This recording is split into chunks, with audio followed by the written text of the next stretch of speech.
Now, Ami, I just want to quickly go to a different topic. We've got some footage, Rita brought it to our attention, of police in New York peering into a synagogue.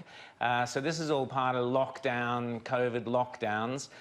So here's a police officer trying to film inside the window of a house of worship, a Jewish house of worship.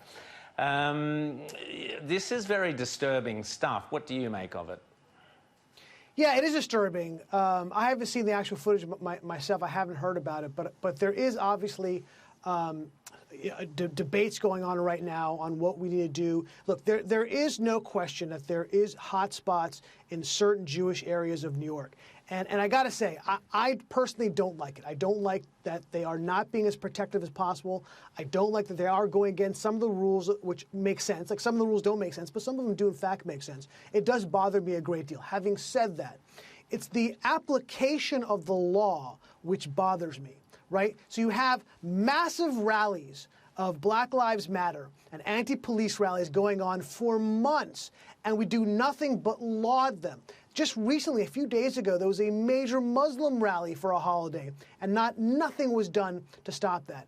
But if Jews are dancing in the street when it's a holiday for them, then we have a problem. So look, the truth is I'm of two minds. On one end, I do think that the Haredi, the ultra-Orthodox Jewish community in New York and around the world need to take more precautions that they have. But at the same time is the uneven application of the law, which bothers me a great deal. And you see an example of that video you talked about.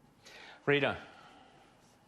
I want to go back to Joe Biden. You're right, he had a very easy town hall, but it was still illuminating because this is the supposed moderate Democrat, and yet he seems to be putting forward in this clip the notion that 8-year-olds can decide to change their gender. The idea that an 8-year-old child or a 10-year-old child decides, you know, I decided I want to be transgender. That's what I think I'd like to be. It'll make my life a lot easier. There should be zero discrimination. And what's happening is too many transgender women of color are being murdered. They're being murdered. I mean, I think it's up to now 17. Don't hold me to that number, but it's higher now. So my question is, what's happened to Joe Biden? What's happened to the moderate Democrat who now seems to be championing 8-year-olds getting gender transition? Well, I'm not sure where Joe Biden, if he knows where he is. I mean, he's just taken by the left and pointing in the right direction and kind of give a little bit of push to go do their bidding. No, Joe Biden of the 30s and the 40s and the 50s and the 60s and the 70s and the 80s, he was fine. But the Joe Biden today is a different Joe Biden. And look, I don't want to get this whole thing if he's all there, if he's not all there. But there's no question he has become sort of an empty suit for the left. I think that's a perfect clip that illuminates what we're talking about. The radicalism, the political radicalism, the social radicalism, to say that an 8-year-old should decide on whether or not they want to be the other sex moving forward is astonishing. It's insane. Now, there he is parroting the hardest heart of the left when it comes to that issue.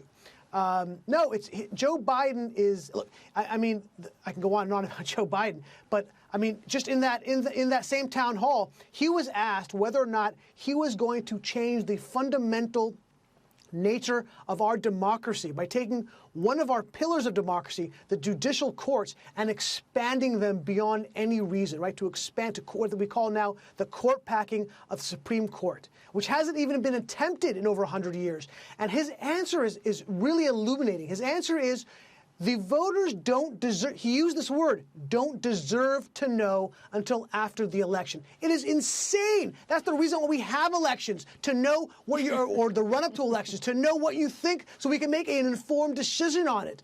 I mean, it is, and then of course they changed the language to say court packing is what the Republicans are doing. It's insane what's going on. It's absolutely crazy. Well, Ami Horowitz, the voters certainly do deserve to know, and that's why you're here with us, and that's why Outsiders here. Thanks so much, Ami, for coming on this evening in New York, this morning in Australia. Thanks, mate. My pleasure.